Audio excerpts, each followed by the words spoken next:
Have you ever been wakened in the night by a nightmare? Maybe not your own nightmare, but the nightmare of your children or your spouse or a friend who's sleeping over. The screams, the fear, the anxiety, the pounding of the heart. It's like everything that happened in their bad dream is real and it's right now and it's life-threatening.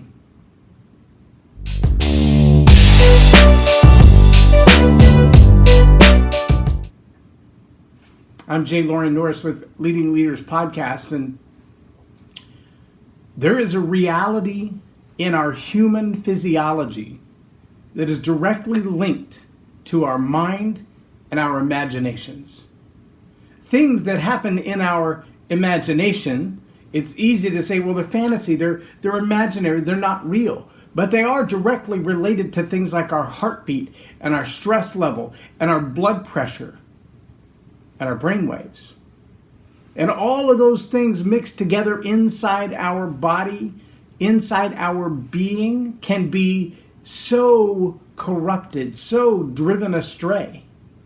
When we don't filter what comes into our mind, there are certain movies that have the intention of creating nightmares.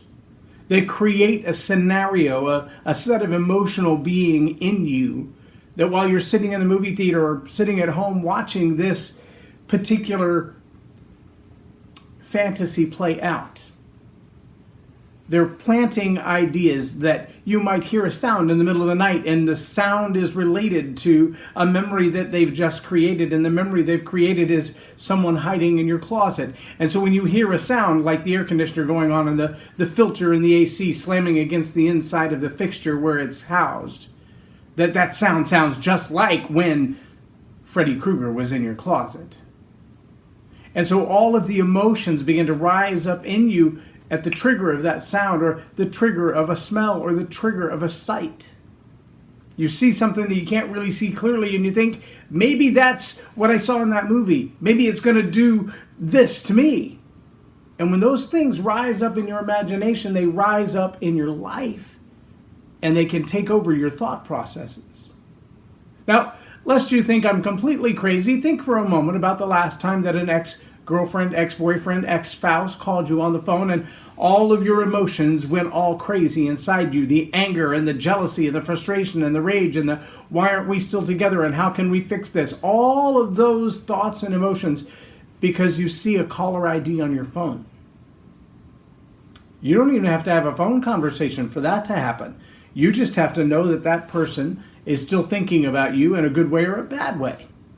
And sometimes we get this fantasy in our heads about what someone else is thinking about us when it's not even true.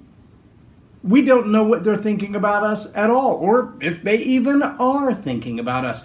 But because we've imagined what they might be thinking, we have a set of emotions and feelings in our body that result from that conversation when they had no part in it. I know you're beginning to sense that what I'm telling you is true and that you've probably experienced it before, but here's your leadership lesson for the day. You personally have to be responsible for your thought life. You personally have to take charge of what's coming into your head. The movies, the music, the thoughts, the songs, the imaginations, the billboards that you stare at, the products that you buy, all of those things will influence how you feel later on. All of those things will influence how you respond verbally to other people. All of those things will influence how someone else's phrases matter to you. If you don't take full responsibility for your thought life, to take the time to cleanse your thought life, to purify the images and the ideas and the imaginations that are being bombarded at you 24/7. If you don't take the time to do that, then your thoughts will be overrun. Your thoughts will be overwhelmed. And eventually, they won't be your thoughts. They will be pre-programmed thoughts in your head that came from someone else. And when you lose control of your thoughts, it will impact your body, it will impact your soul, it will impact your spirit. You are responsible for the quality of your mind. You've got to take control of it. I am J Loren Norris with Leading Leaders Podcast for Tell It Like It Is TV.